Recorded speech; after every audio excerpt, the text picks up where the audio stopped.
Boom, and we are back here live. You know, it's funny. As soon as I say boom, I might confuse you guys this week because our guest's name is Boon with an N, Boon. But anyways, boom, we are back here live for another episode of ANCAP Radio. I'm your host, the voice of liberty, Adam Carswell. Good to have you all here. If you're tuning in with us live, welcome back. If you're with us on the replay, welcome back as well. Make sure you hit that like button, the retweet button. Want to get this one out to as many eyes and ears as possible in the ANCAP space. Love rocking with you guys. Here we go live every Thursday, as you know, at 3 p.m. Eastern Standard Time. That's lunchtime, noon in Los Angeles, California. I know it's kind of funny to say anarcho-capitalism in Los Angeles in the same sentence, but I know a few solid ANCAPs out there, right, guys? We're all over the world, and we're coming to you live here now from Ontario, Canada, where I'm at, and our guest is in the Big Apple, New York City. We're going to get a little bit on his background here in a moment, but again, if you're new to the show, I want to remind you, and our team's going to drop this down in the thread below. Be sure to subscribe to ANCAP Radio email updates. We are working on a lot of really cool things behind the scenes now. I know I feel like a broken record saying that, but I'd say really in the next 3 to 6 months, you guys are going to see some massive changes here, and we'll be sure to, unveil those with you as we continue on this journey. So today's guest, Boon Chew, a little background on Boon. Him and I first got connected about 3 years ago when I had him on my personal podcast. If you guys aren't familiar with my regular show, I guess you could say, or I don't even know what the right word is, but my original show, Dream Chasers. Just do a Google search, Dream Chasers, Adam Carswell. You'll find the show that kind of started it all for me. I had him on 3 years ago. Mutual friend connected us. He's like, hey, you got to meet this guy named Boon. He's doing some really cool things in the tech space, and I think you guys would hit it off. You'd make a great hit for your show. I looked at our email threads, Boon, and I realized that you and I played email tag for a few months before we finally got you on the show. But I'm happy we did, because we made that connection then. Now we're back here live. We're on ANCAP Radio, and we're going to talk about something that you are building out called the Curiosity Lab, curiositylab.ai. To our team, if you guys could drop that in the thread below so people can check it out along the way as well. Super interesting. And I just want to say, Boone and I, we hit it off on this topic in particular because we both have kids. As you can see, that's not Boone in his profile picture. I mean, it's a version of him, right? But he's building a future for his kids and for others, especially in the ANCAP space. So, Boone, without further ado, I would like to pass it over to you. And if you could just tell our listeners a little bit about your background and then also, kind of how you feel like you became an ANCAP. We'll go from there. Thank you, Adam. Thanks for having me.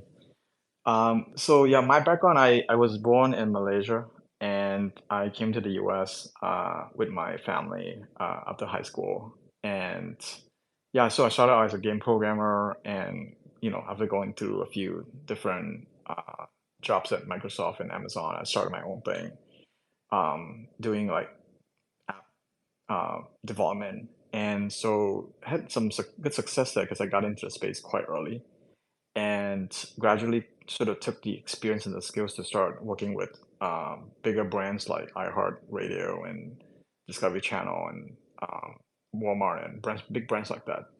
And through some sort of fluke, I have some folks are basically approaching me to basically help them launch. And gradually, I pivoted my business, my company to help primarily startups. So basically, it went from an agency to become a venture studio. So, and I work with founders on sort of a cash equity basis to help them launch because they don't have a lot of cash.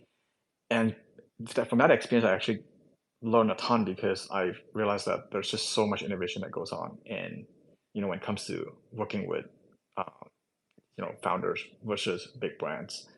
So I helped build one of the actually the world's first friendship and dating app for the autistic community, and also done a bunch of other really highly innovative products.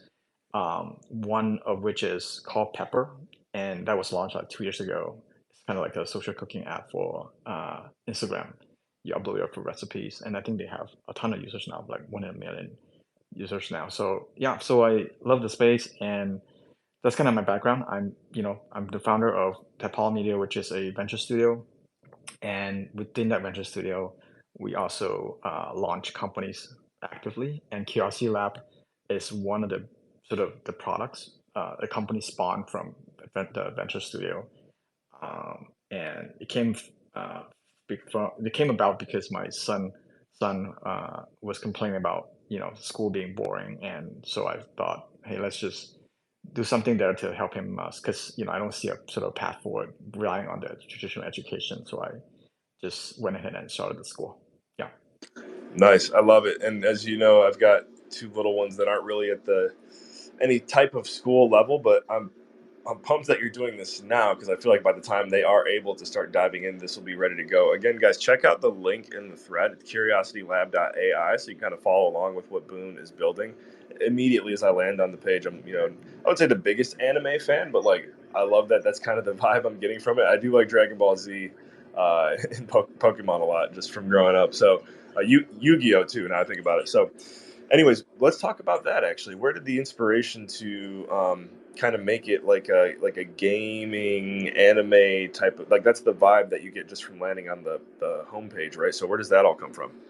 Yeah, it didn't happen like that right away. So when I first started sort of researching the education space after my son complained about school being boring, um, I realized that the school hasn't changed. Like it was pretty much the same as the school that I went to. Um, Although, of course, there are some differences, but the key thing is that it's still utilizing more of a factory model. And so once I realized that, and also because me being in a tech space, I understand how fast things are moving with AI and everything. I know this is not a viable path. If you were to do this kind of education 10, 20 years ago, it's still kind of be okay. I mean, it's still not optimal, but you can still kind of survive. But now with the whole AI, I can see that there's just no path forward with that. With that. So once I started looking into it, I started looking at alternative solutions, and there have been a lot of people experimenting with different type of education, like homeschooling, and including different type of schools out there that are using very different models. So I started collecting like tidbits of just different things that people are doing, and including the concept of hero, um, sort of being on a like hero on a journey. And I start realizing that a lot of that stuff it's very similar to the sort of the game development experience that I have. And there's a certain reason why games are so sort of appealing to a lot of people. And so I start realizing that, from talking to educators and friends and all of that, for this to be, education doesn't have to be boring. In fact, it should be fun. So, and we all know that games are fun. And so by borrowing some of the elements from games, I can sort of, change sort of how education is approached. So that's sort of the genesis of that. And again, I'm taking elements of things that I see from different experiments, different schools that people are doing. As this process is still ongoing. I'm still taking clues from the things that people are doing, but just to get an idea, I mean, the fact that how AI can render a lot of things essentially, I mean, I don't want to say useless, but it's going to change a lot of things, in a short amount of time.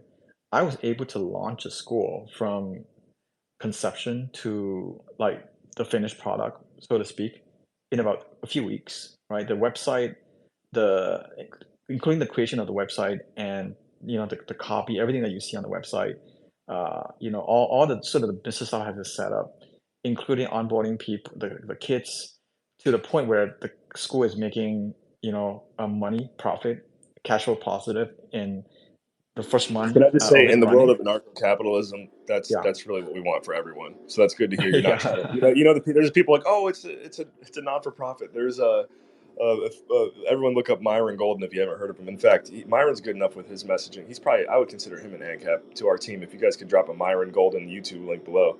But he's like, anytime somebody tells me they're getting to launch a non-profit and like they're new in business, he says non non-profit. How about you launch a for-profit? Like this, like you are Yeah. trying to make money, right? So, anyways, go back over to you. Yeah, so the school is actually profitable in the first month, like literally within a few weeks after I launch, it's profitable. So I started realizing that wow, I mean, if I would this would not be possible if not for AI. So there's a lot of sort of things to be said about combining human and AI together. And I saw when I saw how fast I was able to execute that whole thing and get it off the ground in such a short amount of time and create a business that is profitable, I know this is the way to go. I mean, I know that, this has to be done right now. So, um, in terms of how I became an ANCAP, it's interesting because I didn't know that I was one until you mentioned to me like a few days ago. So I think it comes down to, and again, I still don't know, the full definition of it, but um, I knew, that first of all, I'm not like super, like I don't really follow politics so much, or maybe I should say that I've certain disdain about, being in a certain camp, like, the two camps, right? Like the two big camps. So, because I feel like there's just so many different issues and there's kind of like a spectrum on things as well. And so the way I see it is that, I mean, when I look at all the spectrum, the one that I really relate the most to based on my personal core value is libertarian. And so when you mentioned that, then I know right away, okay, I think this is my personal core beliefs and stuff like that. This would be a camp that I belong to because I think just the nature of it, right? Because the very fact about ANCAP is you are, again, I might get the definition wrong because I just got to know it recently, but that I think you're questioning things instead of just being, kind of sort of accepting as they're given to you. And I see a ton of value in terms of questioning things because if not for that, I would not be starting a school, right? Because you're questioning if education is being done correctly or not. So I think it comes down to sometimes personality, sometimes mental framework about the world. All of that would play a part in one person becoming an NCAP. Yeah, man. There's no way we're gonna have enough time for all the questions I know I have at least on my end for today's show. And by the way, for those tuning in, again, whether you're with us live or on the replay, always around the 30-minute mark, we open up the floor for callers, questions, comments for Boone and myself here today. So get your questions ready if you do have any. I'm looking at the team here. I'd love to know how you put the team together. I'd love to know what's the approach from an online, in-person kind of hybrid perspective. Um, and just kind of and go from there. So tell us about the team, and then also like where are the students coming from or logging in from? Yeah, so the team, like I said, the whole thing happened really quickly. I put together the whole business, everything in a few weeks. So, and I know that I have, it's leverage, right? Like this is even though it's right now it's only in the form of after school, it's still a big initiative for someone like me who is not in the education space. So I know I need to leverage someone else for, to make this execution as good as can be in such a short amount of time. And so I basically look up my network and, look at friends and people that I know and start striking, like just hitting them up and say, hey, you want to be a part of this? You want to help me out on this? And it turns out that a lot of people, um, more than probably you would think, are very passionate about the education space, regardless of what they do, because they either have kids and they care about that a lot, or Well, let they me. are I'm, helping I'm just going kids. to say Yeah. this now, Bill. And I'm going to throw my Yeah. name in the hat for athletic director whenever that day comes. Yeah, yeah, absolutely. And again, like I said, the whole team thing. There's a lot of. I mean, on the question of team, like I said, there's a lot of issues even with the current education space about how why things are so slow to change because everything is top down, right? So even that point, I'm sort of like trying to create a team that is agile and that is like we can change it based on and so I don't want to have a fixed structure where and this you see that a lot with a lot of things out there where someone holds a position and they never let go and that's usually bad for that may not be the best most of the time for whatever it is that you want to do but human nature sometimes is that we're a territorial animal we want to protect that and so when I started this school I knew right away I said I need to change not just how education is done but even from the even from the administration side, how things should be structured, from that. So this whole thing is being examined constantly, and the team that you see right now is, not necessarily the team that's going to be tomorrow. I'm constantly adding, modifying, all that. But again, the mantra here is to do it before you're ready. I always tell people that don't wait until you get all like just jump into it, do it, and then change as you go. So, but a lot of the folks that are in there, I know one of the things I want to do with the team is that I want highly qualified people, because I feel like the way with education right now is that you get a fixed payroll of teachers, professional teachers, but that doesn't really fit the bill with the world that we're in right now. What we want, at least in my opinion, what the thing is, you have guides that orchestrate the execution, but then you bring in professionals to come in and do the sort of knowledge downloading, because there's just so much knowledge about so many new things that are popping up, and you can't really rely on a fixed sort of staff to deliver that. So again, the team here is more to me is more, they're more like guides and advisors, and really the true heroes, the true people, that are going to be sort of changing, the landscape will be the professionals that I'll be bringing into. So that's why you see one of my friends, Steve Breen, he's a two-time Pulitzer Prize winning editorial cartoonist. And I brought him in because we have one quest called Storybook Quest, where we help kids publish books on Amazon and sell them. And again, this is something which is, to me, is interesting because this is very rare. I mean, you can't even name one person in your life that, adults or kids that have published books.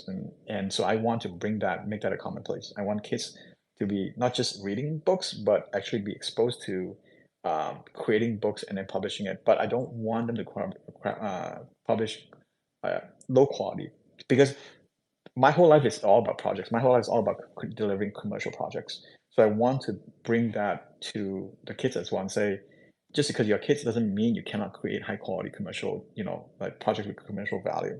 And in order to do that, we need to have high quality people to guide them that for that last mile delivery. And that's why that's kind of the sort of the guideline that I use when I form the team. Right. Having that approach, it's even got me thinking like, as someone who, we'll just use basketball as a reference because that's a sport that I did play just throughout my whole life.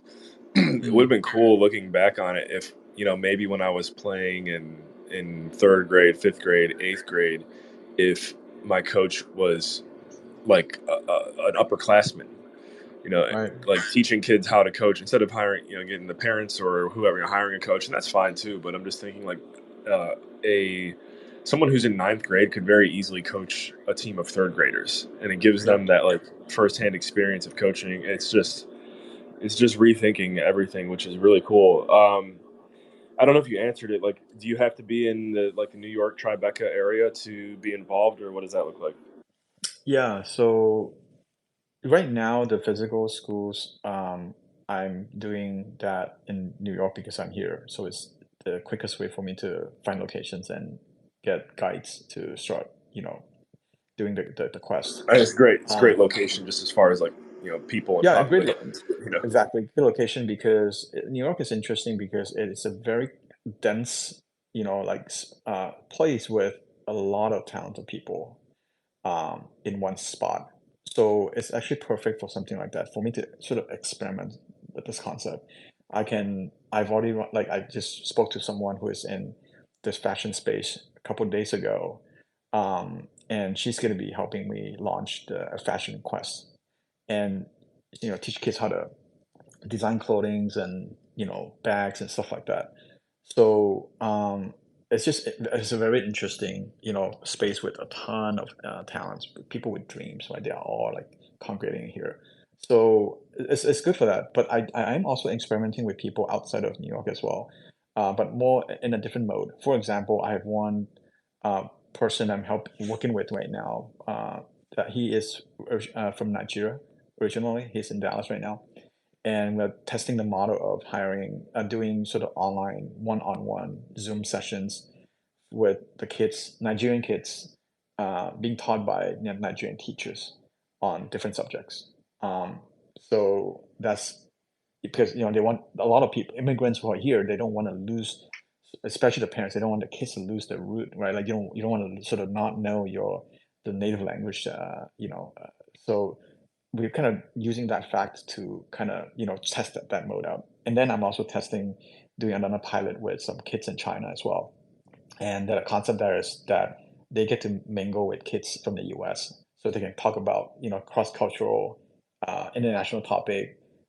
We have one quest coming up, which is very unique. It's more of a, and this is something you will not have. It's just you're not can find it anywhere. It's literally a topic. The quest is like on wandering, right? Like it's so important for someone to consider and wander. Like right now, everything that you see as a topic, like you learn science, you learn chemistry, you learn that, but there's never a topic on just wandering around. Like just kind of like let just go into different topics. And I think there's a lot of value in just sitting down and just touch on whatever topic that you can think of, and then if you decide to go deep, you can go deep on it. So that's a topic we're kind of that's a quest we're experimenting with right now. Yeah, what's there's like a famous phrase. I think it's "those who wander are not lost" or something like that. Yes. Right. Yeah. So I love that. You're right. Everything is so rigid with how the traditional system is. I think even with certain things like Montessori schools and kind of other alternative variations of the educational system, they're all still a little bit following the same model. So, Yeah. what's your degree in wandering? I mean, I don't know if I take it Yeah. that far, but like, who knows? Like that, Yeah. wandering is basically an extension of brainstorming, right? And so, Yeah. that's Yeah. good stuff. Yeah, you wander, you explore, you touch on different topics, and the topics that you gravitate towards, you can talk about it some more. And so, the thing that I think is useful but not enough these days for kids is they don't have enough time to have meaningful and a broad conversation with people, adults that care about them. Adults these On, days are just yeah. I was just saying, on the note of wandering, like one thing that comes to mind for me personally, and I look back on my life, and in a way, I kind of wandered to Belize, Central America, after finishing up, college or whatever. And Mm, that was an eye opening experience. I'm wondering, at what age do you think the kids going through the program would be capable of going out into the world and traveling and wandering and like seeing different countries, that especially countries that we aren't typically encouraged to go to. It's mm. always kind of boring when you go somewhere, in my opinion, and then you get the tour of the city that you're in instead of just going and figuring it out on your own. So, is there any like vision for that piece once the kids are bigger? Yes, and so this is another thing we're tackling too, right? Like when we get into, say, one of the topics we might touch on in the Wandering Quest could be, hey, let's. I mean, it's not just pointless conversation on random topics, right? I mean, we could get into one of the sessions we'll be touching on. Hey, let's come up with a set of phrases and vocabularies that if you were to master those, you can literally drop yourself in any country and survive, right? And what are those phrases? Explore that, right? This is a set of phrases that you can say. Can you tell me where to go? Can you how do I say a certain word in a particular language that I know, right? So if you know these phrases and these vocabularies, technically there's a finite set of things that you need to learn, and once you learn that, you can get around. And I know that because when I traveled to France and I, picked up a set of phrases and I was able to survive just based on that. Because, some French people don't like you to start a conversation with, English. They intentionally, pretend that they don't know. But the moment you start a conversation with in French, they would answer you in English. So just knowing those phrases to allow you to get around and get the answers that you need, this is kind of like a discovery type of thing, right? Like it's like you learn something that allows you to open a door to something else. So, yes, absolutely. I think letting kids be exposed to, I mean, a lot of times it's the mindset as well. It's the fact that like if you when you grow up and you're taught by adults that you don't want to talk to strangers, then chances are you don't feel like you're gonna go out like when you're still young because it's like why would I go out and talk to even more strangers, right? So sometimes even one little lesson can affect the decision that you make in life, such as the stranger type thing. And so what we do in some of the quests is like, hey, as we're working on the storybook quest, we'll have them reach out to say a children books author, and then we organize some certain things behind the scene, and then the children's books author would respond to them. So what they learn from that is like, oh wow, when I reach out to someone, a stranger, some of them will actually respond to me and offer to help me with things. So once they learn that, they learn to be resourceful, and they learn that talking to stranger, if they can know how to judge what's the right stranger to talk to, they would be open to that. And once they're open to that, then they're open to traveling and meeting these strangers. So how I'm wondering. Well, one we gotta bring this up to Dave, and I know our team is gonna crack up when they hear this, but I could totally see Professor Dave Henderson teaching the kids ANCAP philosophy 101. So we might have to Yes. get that in there. But how do you have you guys had any challenges with the state? What I mean by that is like there's obviously the traditional education system. If the kids aren't in like a you know if the kids aren't in the government indoctrination camp, I know sometimes the state will like come knock on your door and be like, hey, child protective services, what's up, where are the kids at? Have you guys had to deal Mm. with any kind of like just BS from the traditional system?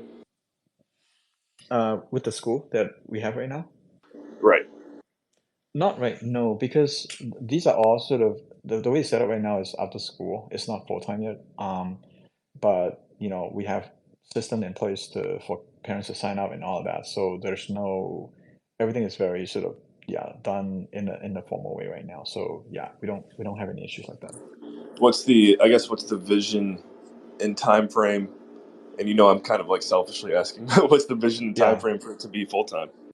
Yeah, so the full time obviously is a much more involved endeavor. And a lot of parents have, like the traditional sort of timeline is that they would start enrolling in September, and then they usually start taking application by say November or December, depending on the school. I'm not sure about the public school. This is at least a private school system is like that. And so either way, a lot of people have already decided like where their kids are going to go to, a year ahead of time. So the earliest that we think we can launch is next year, which is 2025 September. Which is good. It gives us more than a year to prepare.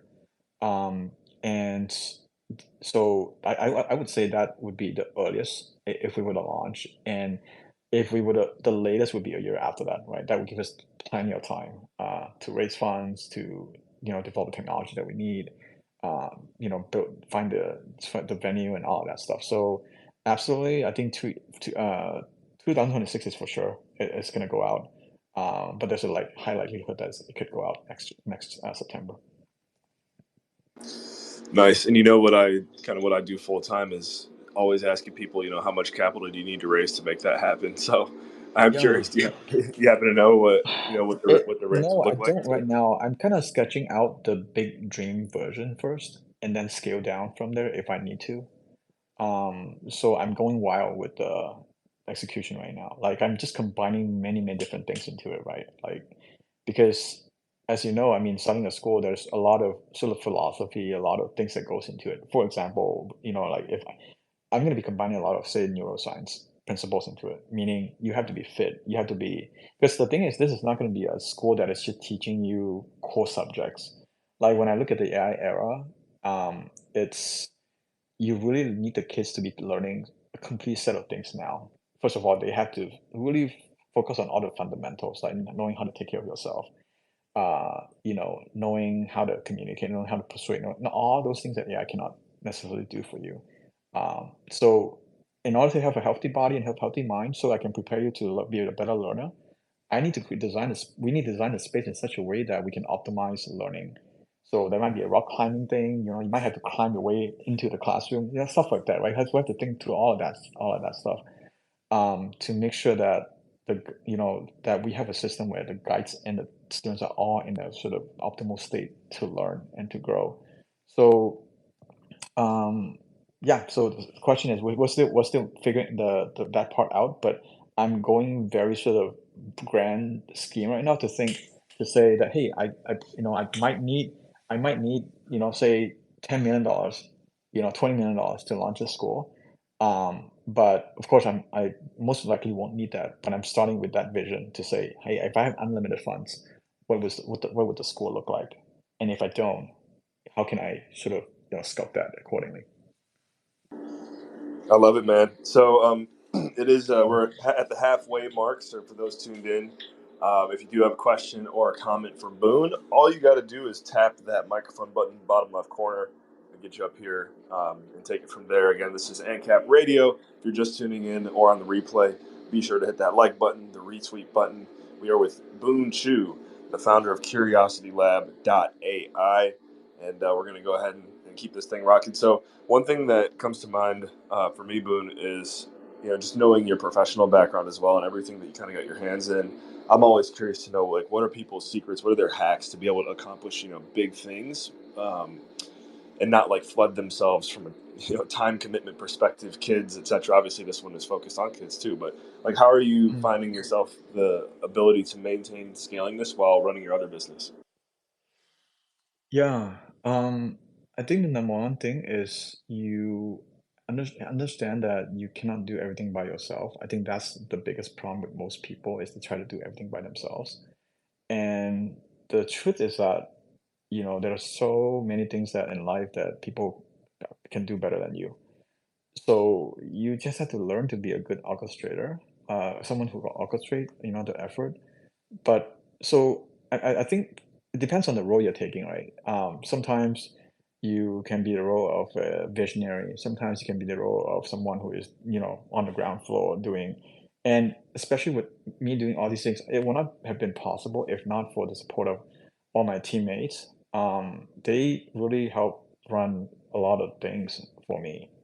Otherwise, I would probably won't even have time to come to this interview. So for me, I think it's really just being with good people and people that you can trust that help you, with things that to free you up to, to do the things that they cannot do, right? So they can do the things better than you on the things that, so then you let them do it and then you do the things that they cannot do, or you do the things that is more on the visionary side of things. So, um, if done correctly, there's actually a ton of time to because I think once you get to a point where you are doing a lot of this visionary decision making type of thing, is all these high impact decisions don't take like 8 hours a day to do.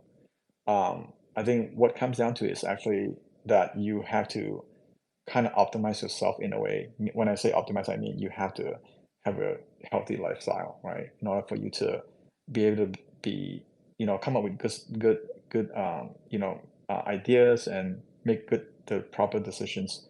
And it may only take an hour or 2 hours a day to do that, and the rest of it is just you um, you know, um, like I have a set of routines that I follow every day, and those routines, like those morning routines, and it's very important for me to really make sure that.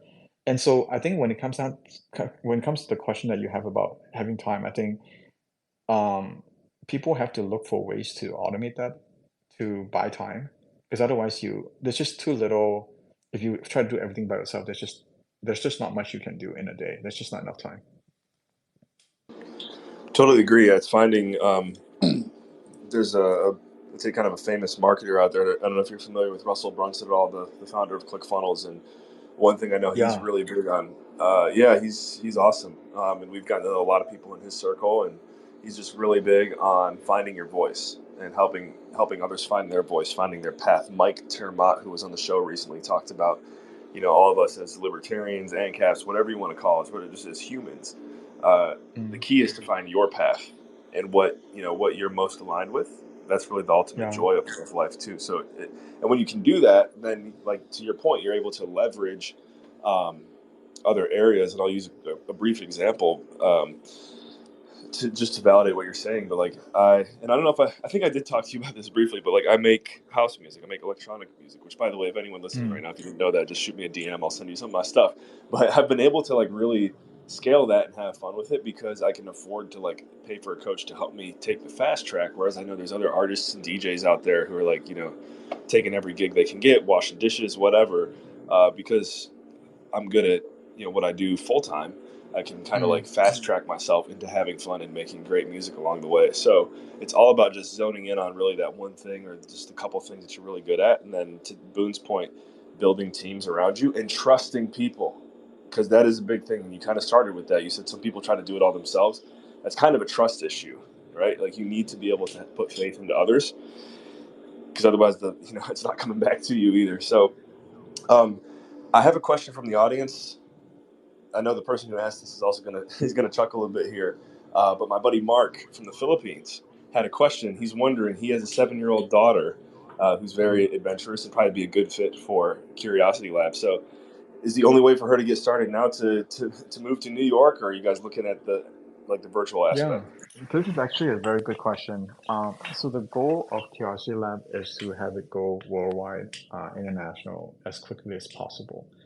So what I mean by that is the way it's set up, I mean, the system itself is actually very scalable. Um, it actually doesn't require, say, a full-time teacher to be guiding the session. So we have framework that people can. So literally, Mark, if he has time and the desire, I can actually work with him to start a curiosity lab in Philippines tomorrow, right? And give him the tools that he needs to start creating some quests for his daughter and friends and even people onboard new people. Because the reason why this is useful is because I think um, that we know that there's important the importance of social interaction, right? That's why I'm not really like I don't really want we don't really want Curiosity Lab to just be a online only platform because there's a certain there's a lot of value you get from being able to learn and work with someone in person. And so like we have a framework on how to do that, and we don't need to be tied down by, oh, you need to have this certain type of credential in order for this to happen. No, actually, we and so that's the beauty of it. Like we have many ways to really be starting Curiosity Lab in different countries, and if there's the we have a tech team as well. So if there's any tool that we need behind, because the Curiosity Lab, the domain ends with AI, and part of it is that we're also introducing AI into it, and the availability of AI actually makes personalized learning possible because it doesn't matter what teacher you hire, the person's not going to know everything. So when you combine AI and with a person like a guide, a lot of things can happen. A lot of personalized learning can happen. So, like I said, without the ChatGPT type of thing, a lot of things that we're doing right now at CheckShots would not have been possible or easy to do. But in this day and age, there's really no more sort of I used to say that like internet sort of removed the geographical barrier between people, but AI really removed the skill barrier. Not completely. There's still inaccuracies and things, but it has removed a ton of that, right? So with AI, with adults, we are more than equipped, to run something like Curiosity Lab anywhere in the world. I'm wondering from a from an adult's perspective too, what does the higher education for Curiosity Labs look like? Because you're right. I mean, AI is something personally that I remember when it was Mm. first rolled out, and this is me probably being a typical skeptic. When AI first started coming out and everyone was going crazy about Chat GPT, I kind of just scoffed at it. I'm like, like I would go on Chat GPT and then I would say, type in, what's the difference between Donald Trump and Joe Biden? And of course, it would come Mm. back with an answer on how like Joe Biden's an angel and like how I don't think it would talk trash on Trump, but it would be Yeah. like Trump is a president, Yeah. and then it'd be like Joe Right. Biden is the savior of the world. I'm like, okay, so this is Right. BS. But I Right. kind of I've taken that back a little bit. I do think that Yeah. whoever whatever robots are running this thing, they're a little bit biased, but I've saved so much time or just over the past like 5 6 months on Chat GPT and other variations of AI.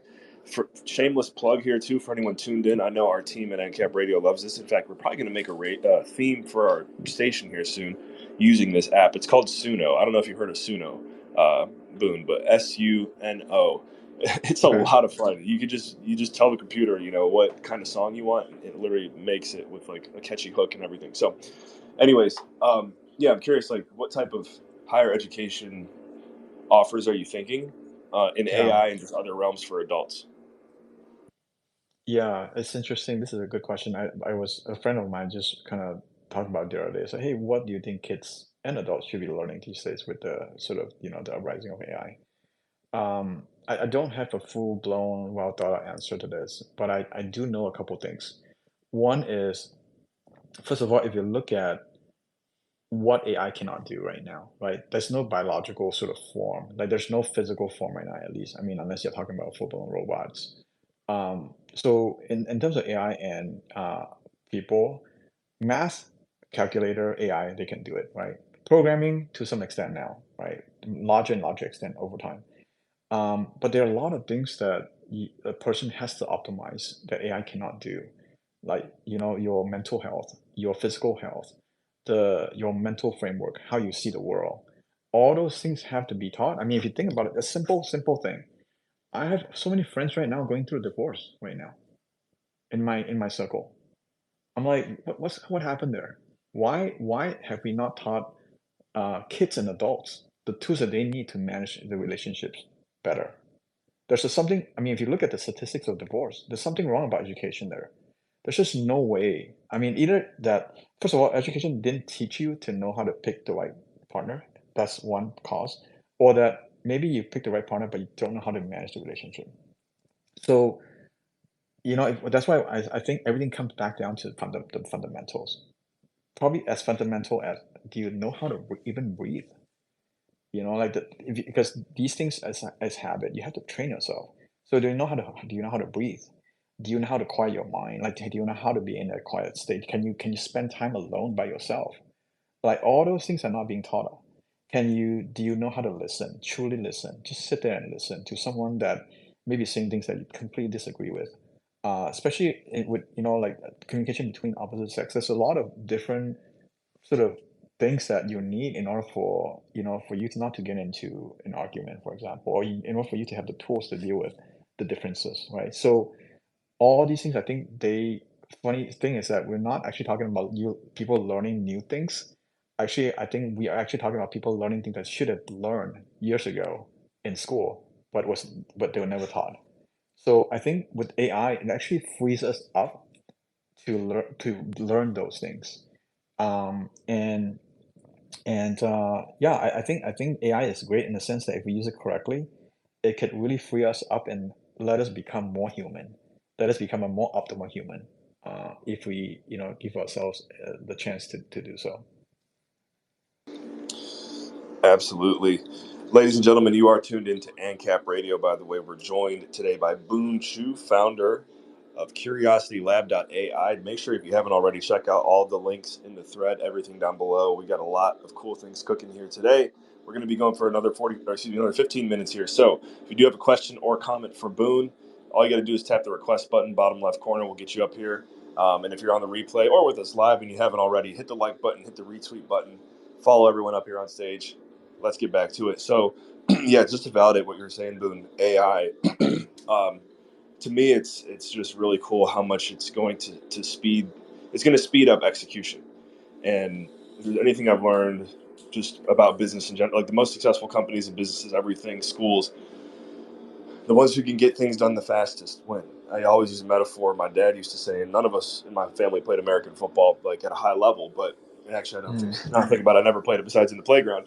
But like, what's the difference between a cornerback or any position in college versus one in the NFL? And a mm, lot of the times it comes down to one thing, and that's speed. Like the level of speed is just at a whole different ballpark, literally. And so the faster you can get things done, the better. And that's kind of the world we're living in with AI. So I see on the website you got job openings, and we talked a little bit about that, how people can get involved, etc. But like, let's talk about needs, wants, however you want to phrase it. Like, what could you use right now to help scale this faster? Because I'm sure we got some people in the audience that would be willing to reach out. yeah, so the job openings on the site is, like I'm targeting those for kids as well, because I want the school to be, I really want the kids to, like, if you look at a regular school right now, the kids are like kind of subservient to the teachers and the school administrators, right? I want it to be the other way around. Like kids are like the bosses. They're like they drive, right? They get to decide on like things. And so the job openings is because of at the time for me to get more kids and teens to be involved in Curiosity Lab and help shape education, to help shape the execution of things, including the quest that we craft. So, but we need all the help in the world. I'm talking to experts, educators, people from different walks of life, including my friend Chad, who is in the audience. He's a famous songwriter, and he's going to be helping me on some of the quests that we'll be doing. and he has his own connections. He's also helping me with one. He's actually a key member in one of our art projects called Ronin Art. All so to your question, like we need help from all walks of life, like people who are willing to help and have the passion, because we the way I see it is that the kids are with the cat they are, I mean, in a prison right now, if you think about it, and they don't know about it, obviously, because it's Oh, I got to stop you there because and I don't know if we can we drop a link to Myron Golden again, team. I don't know if it's already in there. His YouTube channel. He calls schools government indoctrination camps all the time. yeah. And man, I'm just so happy that you said the schools are like prisons. It's easy for me to say as someone who hasn't had kids that are even like eligible to go to school yet, because I could understand how some parents like they get sucked into the system and then they learn about what we're talking about after their kids are already in grade 6, 7, 8. Like sometimes it's hard to unwind that familiarity and just completely pull them out. So I am sympathetic to that too. But man, I'm just look. I could see the school from like where we live right now out the window. Every time I look at that thing, I'm like, dude, that looks like a jail. It is Just a the way they jail. got the fence there, they got the bell ringing. Yeah, yeah, Recess, yeah. school lunches. It's Yeah, just amen. it is. Keep It going. is. You're right. I mean, even right down to the food that you eat, it's the same kind of food. I mean, you don't. I mean, so it's when you look at all that stuff, they're not really optimized for each person. They can't, right? The model can't. With AI, with proper sort of structure in place, you can create a different type of school, and that's why the school, for me, I think, in my opinion, is very hard to fix or reformed. You need something brand new to replace it. And so, yeah, so the way I see it right now is that I think, you know, I need all the help in the world, because every person that when I started the school, like with every new venture, when you start, you're like, oh crap, how many customers can I get? How many, students can I get? You worry about that, right? But with this school, no, I have zero worry. When I launch it, I was like, if I can even get just one student, one learner, I'm good, because that's one life saved, right? So it's not full time right now, but at least it's an effort towards showing them that what's possible, and showing them that they can actually question the status quo.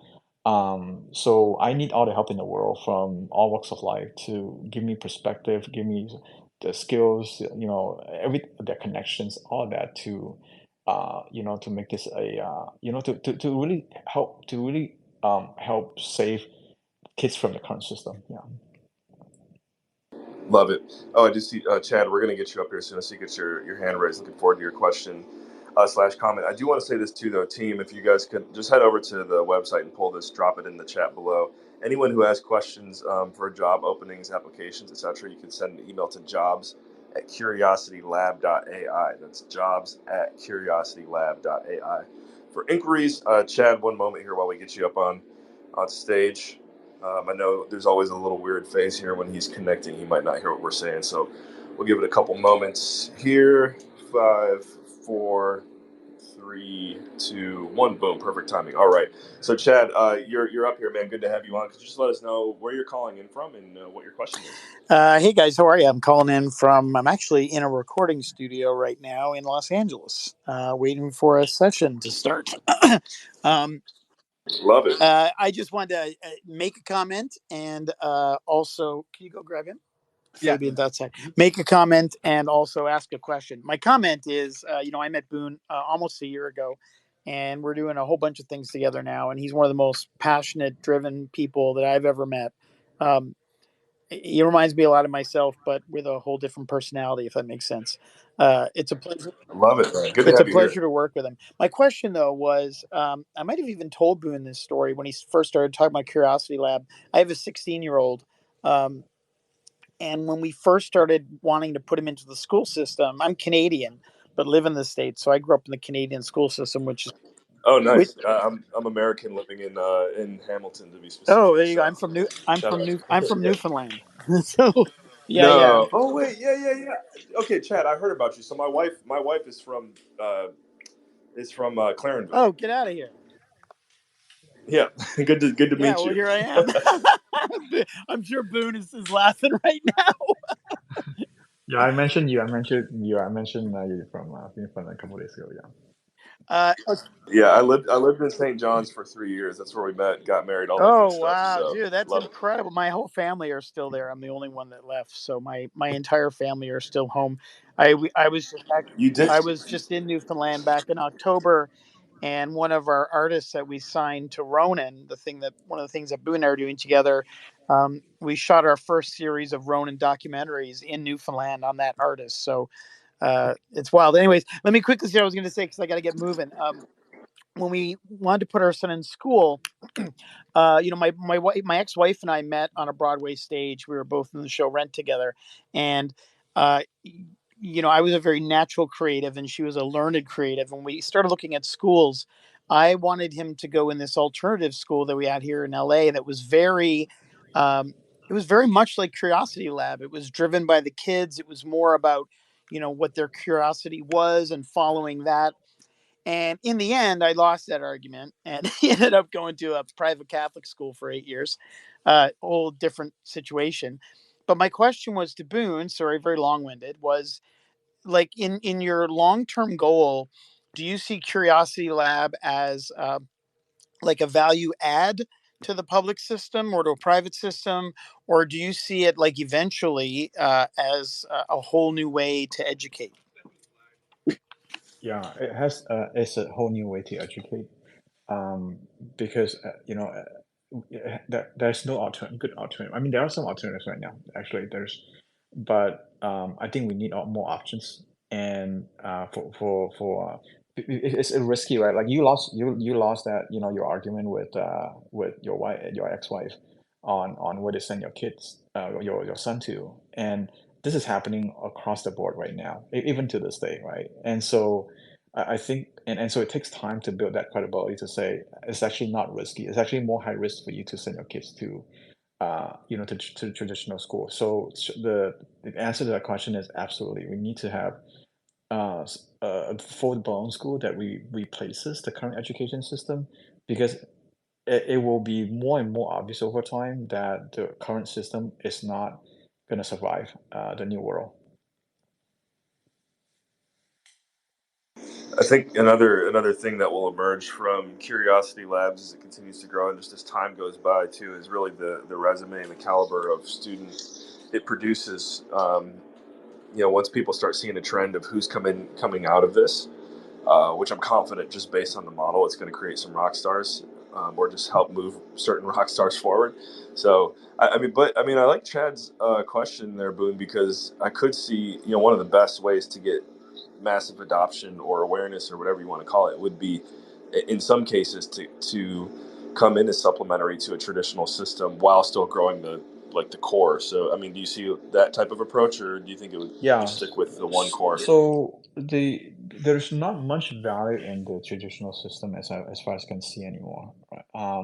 So the only value that I can see to supplement it is to make it so that we show the parents that you're not gonna lose anything if you switch over. You're gonna gain. You're only gonna gain, right? It's not like if you switch over, you have to give up something. So the way to prove that is to say, hey, with this new system right now, when we do blended learning or whatever approach that we're taking, your kids can actually progress much, much faster, and they can be a more wholesome person, because they have more time now to do other things and not get tied up with homework and stuff like that. So yes, the supplementary side of things will be there just to show people that this new system can work without them having to sacrifice anything. But it's not really there because it's a better way to go. A better way to go would be tomorrow everyone wakes up, be like, yeah, this old system doesn't work. Let me switch over to the new system. And then right away they will see that the new system works better in every single way. I mean, just look at the overall sort of mental health crisis among the teens. The current school system, it just doesn't take much to really do better than that. And a lot of people who hate schools, they blame themselves instead of the school for that. So there's just a lot of suffering, unnecessary suffering right now happening in the current system that we need to sort of fix right away. Yeah, and Chad, I see you got another question there, so Yeah, go I was right going to ahead. say, well, first off, I lost that argument because I was married to a Sicilian. That's why I lost that argument. but no, but seriously, when we were having it, um, it's funny. I've always kind of had the viewpoint on children as that, my parents used to say we didn't raise our kids not to do things, we raised our kids to be able to handle it. And I think there's a fundamental difference between the type of personality, and I'm not trying to come down on my ex-wife or anything, but kind of is bought into that. No, we give them to this people, and these people raise our children, and it was so like black and white for her, of the fear of like, okay, well, what if we put him in this creative school, and like that was the wrong thing to do, and I'm like, yeah, but we'll be raising him, so how can it be the wrong thing to do? It's not the school that's raising him. They're trying to do this and that, and we are the ones that are raising our child. So I really wanted to take that chance and just like put him in something completely different, because I knew that the child we were raising would take advantage of that. So I think you need to have that engagement of a parent as well to to understand why a school like this would be as advantageous as I think it would be. Yeah. Yeah, man, I can relate to what you're saying too, just because, like, I'd say thankfully I was in a relationship that before I met my wife where we didn't see eye to eye on things like that, and I didn't know. I had to go through experience to figure out kind of how to vet that up front moving forward, and so. And you'd be shocked, Chad. I think you remember when COVID rolled out, and I don't know where you stand on all this stuff, but Newfoundland was like, the most vaccinated province by like percentage or something like that. And so, like, when I first met my wife, like, there's a couple core questions I asked her, or just told her. I'm like, one, just so you know, I'm crazy. Like, there's a lot of things that I believe that like your average person doesn't believe. Like, I need you to be cool with that. She's like, yeah. And anyone will say yeah up front, but like she really realized over time, I guess you could say I'm crazy. That's why we're all ANCAPs. But then also, one question I'll never forget asking is like, are you on any form of like prescription medication? And not that that's a deal breaker for me, but like that was one thing that I I noticed thought like I thought you in were other asking me. I other thought you were asking me that. I was like, whoa, relax, man.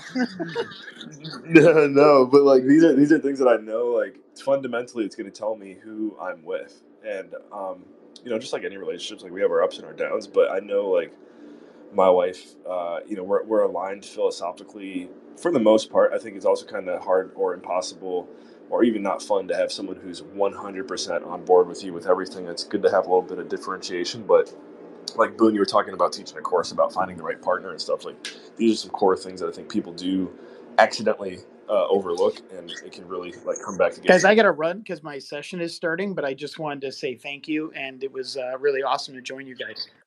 Hey, Chad, moving to LA, I got to say it took the accent away from you there, bye, didn't it? Well, watch out. We're You we're lost your super accent there, we're, bye. we're super vaccinated down here, so I don't know if you want to come down.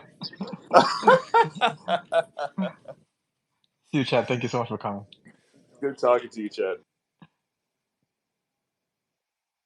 Awesome. I don't know if you heard me because we were talking over each other. But to your point, Boone, I was dropping some Newfoundland slang on him there. I said, "You lost your accent there, didn't you, boy?"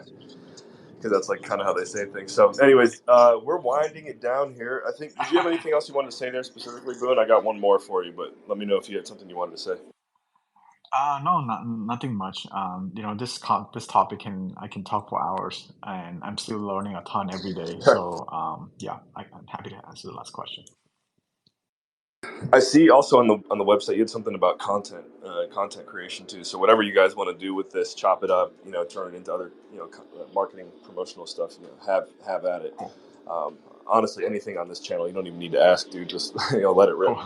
But my one thing I want to say to just kind of bring it down for a landing, or question I have for you is really, now that we had some time to just talk about everything here today, like what do you feel like was the number one thing you learned today? What do you feel like is your biggest takeaway from the conversation?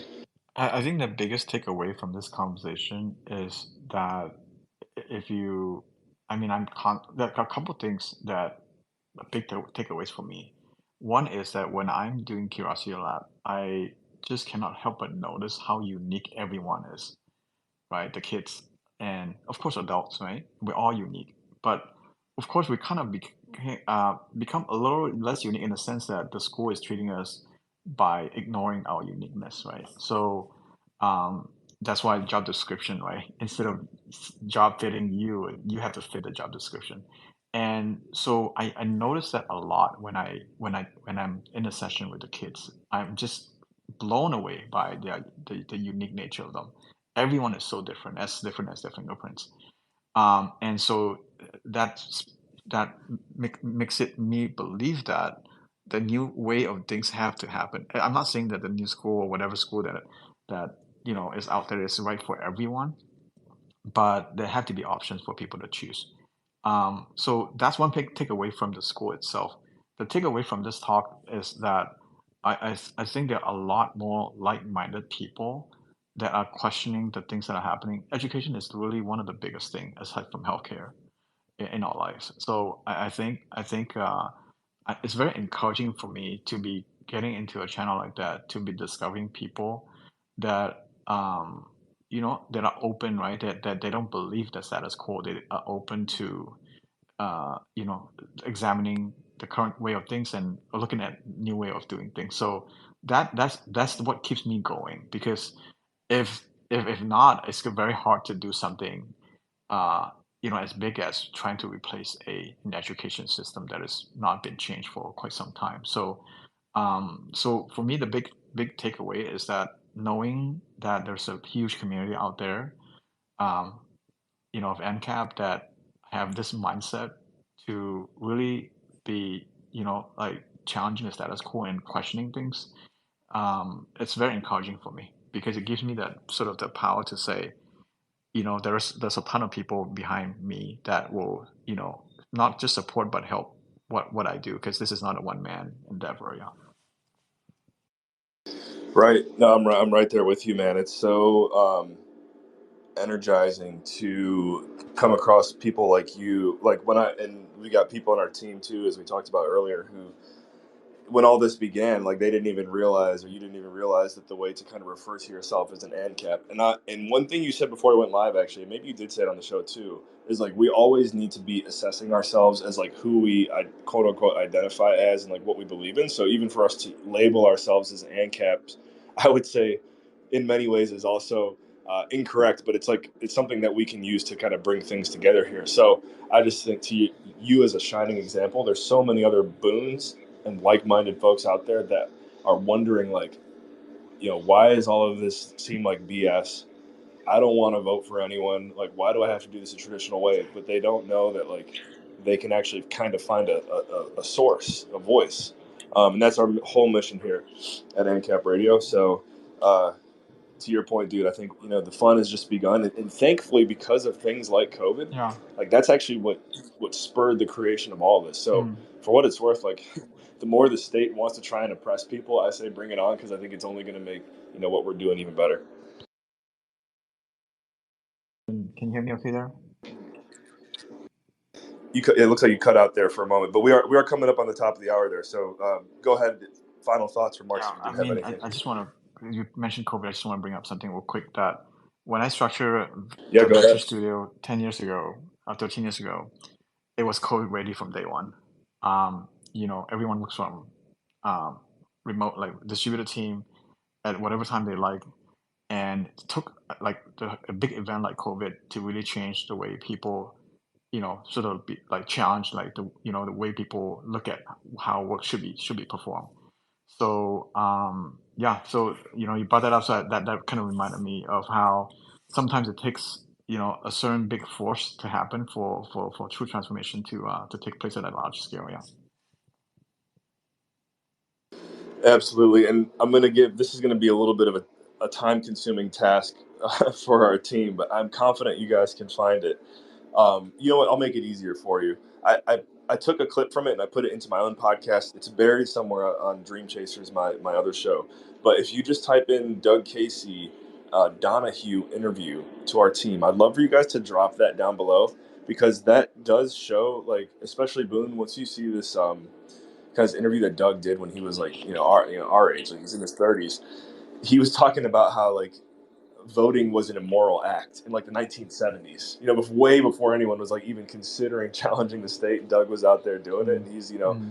co-founder of ANCAP Radio and a lot of what we're doing. So yeah, team, if you could find, it's the Donahue interview with Doug Casey. Drop that down below. It's some extra goodies for those tuned in.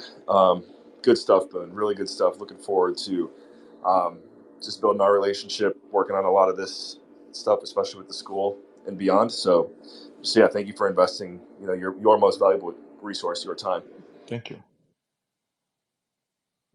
All right, everyone. Another episode of ANCAP Radio in the books. As you know, we'll be back here next week, 3 p.m. Eastern Standard Time on Thursday. We've got some really cool guests lined up for the next couple months. So make sure you stay tuned. We're going to have those updates coming. As you know, our partner is SWP in the Cayman Islands, Gold Storage Company. If you're not familiar with them, they do a show every Wednesday at noon. You can see all those in our thread as well. We love the team at SWP and what we're building with them as well. So remember, this is ANCAP Radio, and all you think, say, and do, take it to the next level. Hit the like button, retweet button, go follow Boone. Go to curiositylab.ai. By the way, curiositylab.ai. Make sure you check it out. We'll see you next week. Thank you.